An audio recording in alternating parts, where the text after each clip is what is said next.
When he's using terms like bloodbath, it's really hard for me to give him the benefit of the doubt. This is a man who helped incite a deadly insurrection on our nation's capital. I think that he's just gotten increasingly erratic and unhinged. More chaos developing within MAGA as another person very close who worked in tight-knit proximity to the failed former president as a White House aide is coming forward with why she also can no longer support Donald Trump, and that is Sarah Matthews. She was involved heavily in Trump's first presidency, working side by side with him, and of course resigned after January 6th. Now, following the long line of lifetime Republicans, she also is coming forward and warning about the dangers involved in another Trump presidency. Let me start with the comments from this weekend. What did you hear? I mean, you worked for Trump for some time. You obviously resigned, as I noted, on after January 6th, but he said it's going to be a bloodbath for the country. That will be the least of it. What did you hear when you heard that? Trump oftentimes speaks in these kinds of incoherent, vague sentences. And so that allows people to draw to the conclusion that they want to fit their own narrative. But I think when you look at this sentence, obviously the Trump campaign is out there saying, of course, he's talking about the auto industry. But then why would he use a phrase like, that's going to be the least of it immediately afterward? That alludes to something more. And in my eyes, yeah, sure, he could have been talking about the economy. But I think when you're looking at who the messenger was of this message, this is a man who helped incite a deadly insurrection on our nation's capital. So when he's using terms like bloodbath, it's really hard for me to give him the benefit of the doubt. Now, this is right in line with what I said on the matter, but as someone who worked right alongside Trump and has no bias to the Republican Party, it should hit harder that she came to the same conclusion. It's hard to give someone the benefit of the doubt when they've shown a willingness to go to the lengths that he went to on January 6th. That is the lengths of which he was speaking to in the clip. When you're putting words like,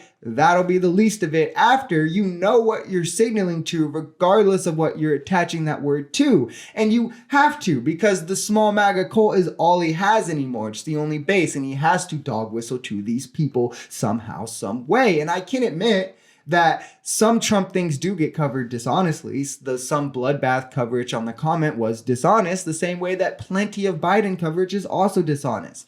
But the thing is, the honest way to cover it, how I feel I did, not to toot my own horn, it's not any better on Trump, where he makes a bloodbath reference, ties it to a speech about the auto industry, sure, but given his history and rhetoric around it, it seemed like a clear dog whistle to January 6th, especially when, again, he's saying things like, that'll be the least of it all across the country. And it's also dangerous given the actions his base will take in his past, regardless of his intent. It's really hard for me now to look at people that I admired, politicians and former colleagues of mine who still are working for him, who are still supportive of him, because I think that he's just gotten increasingly erratic and unhinged in his behavior since losing the election. And I couldn't imagine going to support him or even cast a vote for him given everything that's transpired, especially when we look at something like January 6th and the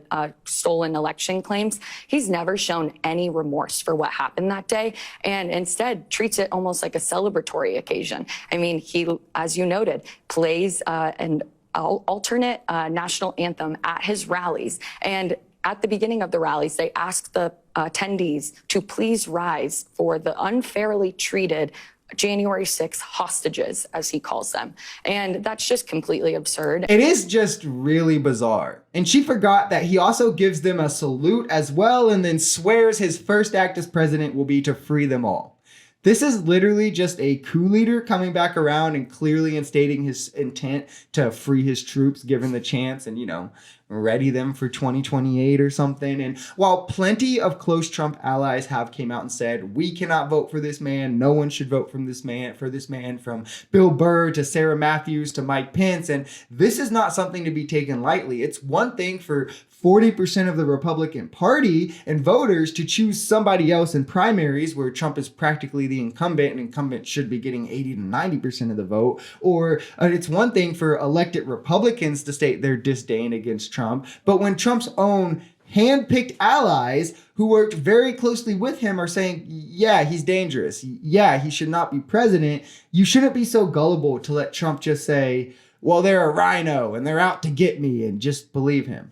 At 8 9, 10 people coming out and saying you're dangerous who all work directly with you in close, tight-knit proximity. There has to be some truth in there. If you enjoyed this video, we're Social Society. We're a commentary channel influenced by politics, society, and the economy. We are pretty left-leaning on this channel, but we're open to our right-wingers as well. The biggest thing here is having conversations that get everyone to the bottom of the truth. If that sounds like something that could interest you, consider smashing that subscribe button, leaving us a like, or even commenting on this video. We even have memberships available as low as $3 if you'd like to support, because the only way we become a society is together.